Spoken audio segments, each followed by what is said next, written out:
అందరికీ నమస్కారం.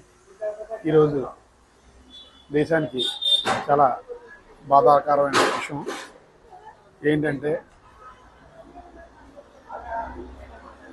శ్రీ మన్మోహన్ సింగ్ గారు అకాల మరణానికి కాంగ్రెస్ పార్టీ కాదు దేశ ప్రజలందరూ కూడా చాలా బాధపడే విషయం. అది అలాంటి మహానుభావుడు కోల్పోయినందుకు మాకు చాలా బాధాకరంగా ఉంది.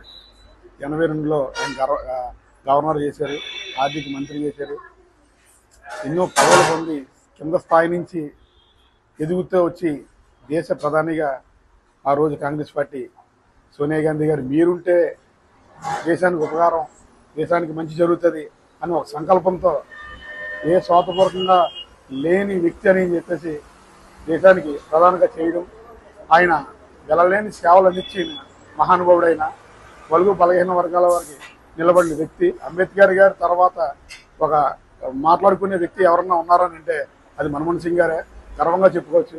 అలాంటి వ్యక్తి ఈరోజు మనం కోల్పోవడం, మన మధ్యన లేకపోవడం మాకు చాలా బాధాకరంగా ఉంది.